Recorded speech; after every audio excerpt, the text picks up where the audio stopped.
Thanks, everybody. Courtney, thank you very much. I can't emphasize enough the importance of Courtney and her colleagues in Washington, what they do for us. The advocacy effort, I've participated in it.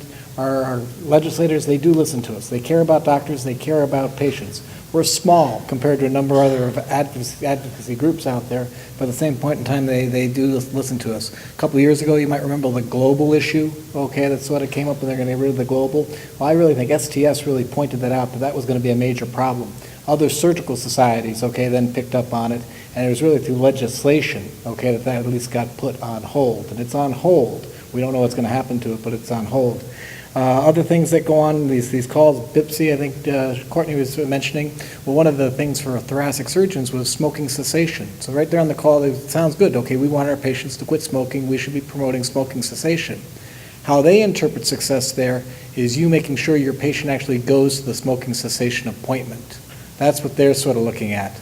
And we're like, well, we can give them the referrals, we can do a whole variety of things, but how can I make sure the patient goes for the appointment or not? And yet they'll know. They'll know because if they get a bill from the smoking cessation program they're at, they know they're going. And if they don't get a bill, they know they're not going, and that's going to come out of our pocket then. So I think we've got that one turned around. But it's little things like that we just have to keep our eye on the ball on. I have no disclosures. Wish I did. I'd also like to thank, okay, the STS workforce, okay, on coding and reimbursement, which I chair. It's made up of a huge amount of physician volunteers. A lot of you are involved in various STS workforces. There's 3 task forces, one dedicated to acquired heart surgery, general thoracic surgery, and congenital heart surgery. We have monthly calls, or at least every other month calls. And this group of people really do a lot, okay, in terms of CPT codes coming forward. We'll talk about the RUC process a little bit. And things along those lines. So I can't thank them enough. Also, I guess with that, we'd have to thank Courtney and her team, and then Julie Painter. Julie Painter is our professional coder. She's been doing this now for 18 to 20 years. I've known Julie for 18, years. We've worked closely, but she carries a huge amount of credibility and influence in the world of cardiothoracic coding, and she's our professional coding person. Some of the topics we'll cover on, we'll just remind people what CPT and the RUC are. We'll talk about some newer CPT changes and valuation. The global period is still a concern, and I'll touch on that. 22 modifier, this has surfaced a lot now. How many people know what the 22 modifier is? Everybody knows what the 22 modifier is. That's sort of surfacing as a way to recoup some of the losses. It's a mixed bag. We've got to be a little bit careful about the 22 modifier. E&M coding, okay, that's sort of the new topic, okay, that's out there. CMS basically last October was promoting radical changes, okay, to E&M coding. They're going to take the outpatient, so not inpatient, just outpatient, new and established patient codes. There's 5 of them. Actually, there's 10 of them if you put 5 and 5 together, and they're going to condense them, okay, down to 3. They're going to make everything a level 1 or a level 2, level 3, 4, and 5 are going away. What do most of you people code with your E&Ms? Most of you people code somewhere between level 3, okay, and level 5. So they're going to compress things. Now, the level 2 reimbursement was going to go up a little bit. It was going to be a blend between 2, 3, and 4, and 5. So it'll go up a little bit, but 3, 4, and 5 are going to be basically gone. So in the end, CMS did the math, okay, and you were going to lose money. That's been put on hold till at least 2021. Basically, the AMA CPT and the RUC has created an alternative coding mechanism, and most of you people in this audience got a survey. You got a request, okay, from Alan Spear, myself, and Steve Leahy, who heads the healthcare policy workforce, asking to try and complete that survey. That's the best way we can value the work that you do. Now, that particular survey is going to be filled out literally by over 10,000 physicians across the country. Our internal medicine colleagues are very in tune, okay, with that. Unfortunately, the survey is a little bit of a challenge. I encourage you to try and fill it out, but they want practice expense information. So you can talk about the time you spend with the patient, but they also want some information from your office staff in terms of the time they spend with the patient, the time nurses spend with the patient, because in this whole reimbursement environment, practice expense, okay, is also important. And then finally, ECMO, which Courtney mentioned. What is CPT? Well, it's a current procedural terminology group. I'm the STS advisor, okay, to the CPT panel. Richard Freeman is actually the AATS, okay, alternate advisor to the CPT panel. Kirk Cantor from Emory is a congenital heart surgeon, and he represents, okay, cardiothoracic surgery at CPT. And then also Jeff Jacobs, okay, so we've got two congenital heart surgeons, okay, 2 thoracic surgeons, and we get a lot of support, though, in acquired heart surgery. And it's a 17-member panel. We're there 3 times a year for about 3 days or so. The RUC, Well, once you get a CPT code, once it goes through the process, which is a bit of a daunting process, you have a code, that code then has to be valued. So that code then goes to the Relative Value Update Committee, and that's where the surveys come from, because the thing that's considered the gold standard is the surveys. Sending surveys out randomly, okay, to doctors who are supposedly experts at this, and seeing what you think about the valuation. That's what CMS, that's what the RUC considers the gold standard. We've got the advantage of the STS database, but they hold that against us sometimes because no one else has a database like ours. So we get some mileage, okay, in congenital heart surgery and cardiac surgery from the database, a little bit of mileage from general thoracic surgery, but the problem with general thoracic surgery is there's a lot of general surgeons that do general thoracic surgery. So the database helps us some, okay, but again, then it's held against us because of the fact that other societies don't have something similar. The RUC is really an expert panel of physicians which make recommendations to the government on the resources required to provide a medical service. What's all that about? The RUC helps decide what the RVUs are, but the RUC only then recommends those RVUs to CMS. CMS makes the final decision in terms of what the RVUs are. And each year, in what's known as the proposed final rule, it comes out in July or so of each year, usually like the 4th of July weekend, okay, when they don't know nobody's going to read it. This document, okay, basically comes out, and then it'll be basically proposed valuations on new codes or codes that have been sort of revalued, resurveyed. You can then open that up for public comment. We comment on it. STS is always good about commenting on it, and then the final rule comes out in November, and that's then what sets the RVUs. Now, RVUs is not payment. RVUs is just sort of part of the payment model. Insurance companies have certain conversion factors. CMS has conversion factors. So if you multiply by a number of factors, that's what turns into dollars. But CMS is really the one deciding, okay, the RVUs, and the insurance companies follow the RVUs that CMS sets. The RUC looks at really two things in particular: physician work. What is physician work? Well, it's time to perform the service. Time's important, okay, but it's also not the most important thing. There's technical skill and physical effort, mental effort and judgment, and psychological stress. You put all those together, and that comes up with the work RVUs, and that's decided upon by the RUC. But then they'll also look at, okay, practice expense, okay, as I mentioned, and I'll show a graph in a couple minutes where practice expense and the whole sort of physician reimbursement thing for Medicare makes up about half your reimbursement. So it's not just the work you do in the operating room and the time in the operating room and the intensity, it's also the expense, okay, of caring for the patients between your nurses and staff like that. And then there's liability insurance. That's a very small part of the pie. That's decided a little bit differently, but it's an important part of the pie. And we've pointed out to CMS for about 5 years in a row miscalculations they've made in practice expense, in particular for the congenital heart surgeons. And they've erred, quite honestly, I'm picking on them, but they've erred in their favor. And it's taken us over 5 years to change that. The neurosurgeons just realized this year that they've got a major problem with practice expense in terms of how the government's calculating it.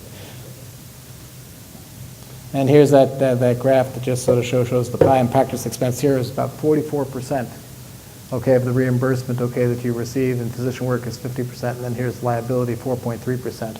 That 4.3% does count for something. I touched on this last year. These codes went live 2018 into 2019. It's the success we had with esophagectomy, but it also shows some of the work we still have to do. We came forward in about 2016 to 17. It took about 2 years to get the minimally invasive esophagectomy codes, okay, into CPT. But the big thing is we don't call it minimally invasive esophagectomy. I had to work with Jim Lukatic on this. There is nothing minimally invasive about an esophagectomy. And the last thing I wanted to be doing is sitting there with the RUC and CPT calling it a minimally invasive esophagectomy. So we changed the terminology. It's thoracoscopic, thoracoscopic, different terms like that, which are reflective of what's going on. But you'll see here, basically the different types of codes. Here's open transhiatal esophagectomy. Prior to the sort of revaluation that took place in 2017, it was 44 RVUs. We actually convinced the RUC and CMS, it's a bit of a coup, okay, that it's now 52 RVUs. So that basically went up. 44 is less than a Whipple. Okay, clearly esophagectomy is on par with a Whipple or more. You then get down to the McEwen esophagectomy, that was 47 RVUs. We've got that up to 62. Clearly McEwen, okay, is probably more work because of the 3 incisions, okay, and things, and cancers being located in a different spot. And then Ivor-Lewis went from 43 up to 57. So those are the RVUs that you're now seeing for open esophagectomy. It was important to get the open ones fixed because then here's the laparoscopic ones. Transhiatal laparoscopic, which is not commonly done, but that's 55 RVUs.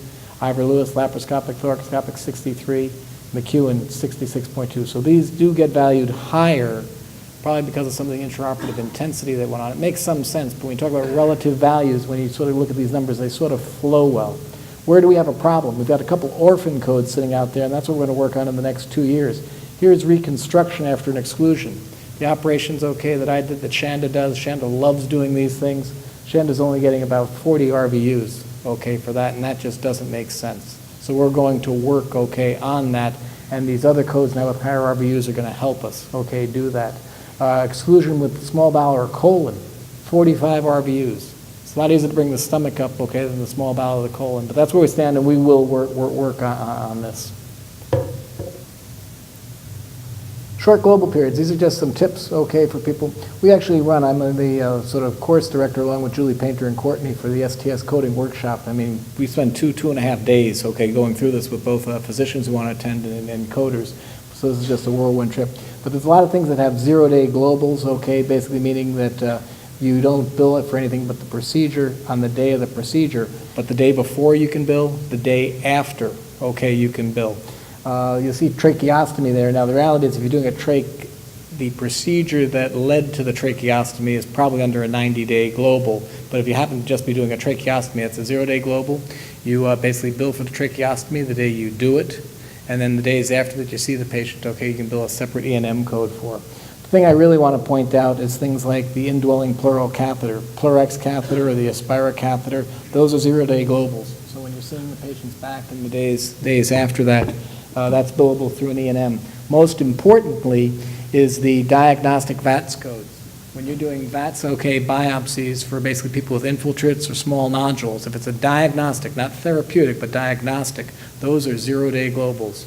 Doesn't make sense. Most of those patients are in the hospital at least 1 day, maybe into 2 days. Sometimes because they can't breathe, they're in the hospital longer. We actually lobbied CMS, okay, to say these should be at least 10-day globals. CMS goes, no, let's make them 0-day globals. What it does is confuse us, because a lot of what we're doing is under the 90-day global rule, and you'll forget, okay, to not bill the NM visits or your NPPAs, the NM visits for that. Some other short codes, these are cardiac surgery codes, okay, but they're important, okay, TAVR, ECMO management. A little bit about ECMO, we may as well cover that right now. Very convoluted process. Courtney was talking about how payment is going to change. There's this whole thing different from CPT of what they call PCS codes. It was part of the ICD-10 sort of initiative a couple years back. You have ICD-10 diagnosis codes, and then you have this ICD-10 PCS or procedural codes that CMS created. ICD-10 is worldwide. Only in the United States of America do we have ICD-10 PCS, and it's an extremely complicated coding schema. Well, a group meets a couple times a year. This group happened to meet last March. It's called the Maintenance Coordination Committee. And somebody said, well, we don't have a PCS code for peripheral cannulation for ECMO. There's codes that cover central cannulation, but they don't have codes for peripheral, in particular percutaneous, okay, peripheral ECMO. So they go to this group and they get a code created. Well, they went to this group, and unlike CPT or the RUC, where they ask, have you surveyed or talked to other societies, other experts in the field, they didn't talk to anybody. And the government didn't talk to anybody. So this code sort of goes through. In the process of that code, the person presenting the code, who's a retired cardiologist, said, by the way, patients on percutaneous ECMO are less sick than patients on central ECMO. That then turns into CMS changing the DRG payment, okay, last year. It happened around May or so, and that went live on October 1st of 2019. And it flew right under the radar screen of a lot of people. Actually, in the proposed hospital rule, again, this gets convoluted, CMS said they weren't going to do anything with ECMO. That's what STS saw. Because we knew they were interested in this, but because they didn't have the information, they weren't going to do anything. It was going to be carried forward to future years. Well, lo and behold, because of this new PCS code being created, CMS now said, oh, we can do this, and they were able to do it without public comment. So on October 1st, 2019, they decreased the reimbursement for some ECMO patients, and now it's getting reimbursed at about the level of a ventilator. That's what we're fighting, okay, right now. For some hospital systems, hospitals didn't even realize this is going on until all of a sudden they see the reimbursement going down. So not as many people involved with ECMO here, cardiac surgeons, transplant surgeons. Some of the numbers out there, hospitals losing about $10 million a year. Mayo Clinic, when they run the numbers, we don't think we're as bad, but that may be our patient mix. Jeff Rich at Cleveland Clinic thinks they may lose $30 million a year, okay, because of the changes, okay, basically in ECMO. So we're working, okay, hard. Courtney and a team, okay, Joe Cleveland, was there, a fellow named Dr. Haft, okay, who represented also in STS, were in Baltimore on Tuesday. I was here, they were in Baltimore, and sort of pleading, okay, for changes to the PCS coding scheme, and now we're also lobbying, okay, for a basically face-to-face meeting with CMS, saying that ECMO patients are sick. They're on life support. They have no data whatsoever to say that peripheral ECMO patients are less sick than central ECMO patients. If we create the right code sets, they may get that data down the road, and if the reimbursement is different, the resource utilization is different, then we'll have to accept that at that point in time. But right now, there's the danger of ECMO programs closing in this country because basically of the cost that the government had. We're working on it. I'm hopeful, okay, what we'd like is a technical fix to this. We don't know if that's possible to go back and reimburse hospitals for the money that they lost from October 1st, 2019. I don't know if that's going to happen, so we're really paving the ground for 2020, October 1st, 2020, that the reimbursement will go back to the way it is. I think we can do that. I don't know if we can retroactively get people paid. Some things, procedures allowed bilaterally. If you put Pleurax catheters in or Aspire catheters, that's bilateral. Chest tubes, if you put chest tubes in bilaterally, that's bilateral. LVRS is bilateral code. Just little things, okay, to remember. We don't want to talk about complications, but when we do have complications, if you have to reoperate on patients, you can get paid for the complications, or at least the coding, but it depends on where you're doing the procedure. If you're taking them back to the operating room or a designated procedure room, you can get reimbursed, okay? You can submit a CPT code. If you're doing a bronchoscopy on the floor, that doesn't count. It's just how CMS sort of looks at the site as service. Tracheostomies for respiratory insufficiency, that's a big one. If it's done in the ICU, it's not, okay, reimbursable versus in the operating room, it is. Let's see, the global period. The global period is an ongoing controversy. We got a reprieve a couple years ago with the global period. Basically, CMS said they were going, Congress told CMS they should study the topic. And that led to 9 states in the United States having to have mandatory reporting, okay, of the global period. Do they see patients back? CMS, okay, through some OIG reports, was holding that doctors are not seeing patients back. Post-operative visits, you are being reimbursed for post-op visits. It's built into the global payment, okay, that you're receiving. So when you say you're not getting paid for a post-op visit, that's not true. You are getting reimbursed something for that post-op visit. If the visits weren't occurring, CMS was basically claiming, well, then we're overpaying you. This was brought forward by really orthopedic surgery and ophthalmology, where they had reasonable data to say they weren't seeing the patients back. A little bit of cardiac surgery. Cardiac surgery was nowhere near as bad as the others, but that's what prompted, okay, the elimination of the global period. We clearly thought that's bad for patients. Patients are not going to come back if they have to pay you for each visit. The amount of billing and paperwork that you feel folks would have to do would be huge. CMS can't keep up right now, and they're going to have to process close to 40 million more claims if all of a sudden they got rid of the global period. So for a whole variety of reasons, we're really focused on bad patient care, reporting to the different databases. Okay, we convinced through legislation, okay, that should at least be put on hold. CMS could study it. They've been studying it in the 9 states. In this last year's proposed rule, they came back and said, we're having trouble with people actually doing the reporting, and they don't quite know how to handle that. So what do? Well, then they had the RAND Corporation sort of looking at this, and here's a paper that was just published in the online version of Annals of Surgery. I haven't seen the actual copy in the hard copy of the journal yet, but patterns of post-op visits among Medicare fee-for-service beneficiaries. This is based on 6 months of mandatory reporting from the 9 states.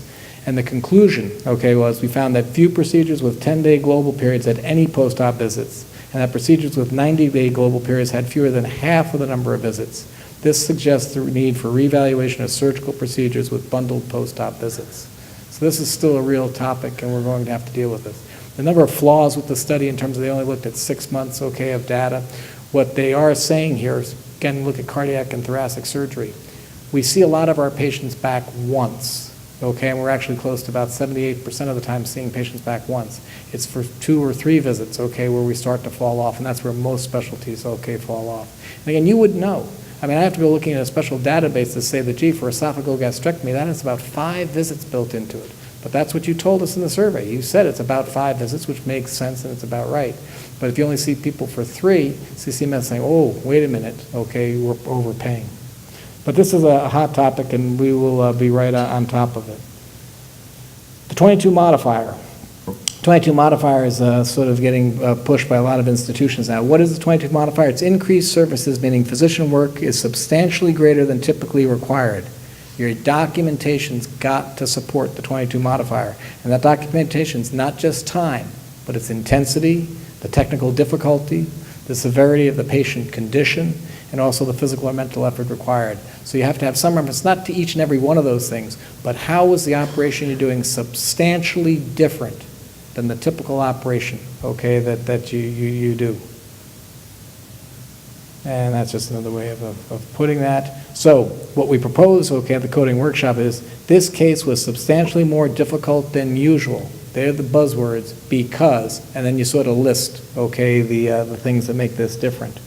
If you use the 22 modifier, the operative note has to be submitted with the claim, okay? You just don't have your coders put down the 22 modifier and you get paid for it. The claim's got to go in. Somebody potentially will be reviewing the claim. Payment is really variable. So I saw a number of hands, people know what the 22 modifier is. How many people know if they're getting paid for the 22 modifier? Okay. It's a little bit more variable. You are getting some.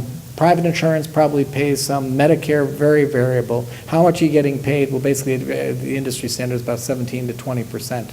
But the reality is it's not always reimbursed, and you have to go through the whole submit the claim, and it increases your days revenue outstanding. You have to wait for that claim to be, okay, paid. You might get challenged on the claim and have to appeal. So you have to do a little bit of thinking about, is it worth it for the 22 modifier? Valuation and management services.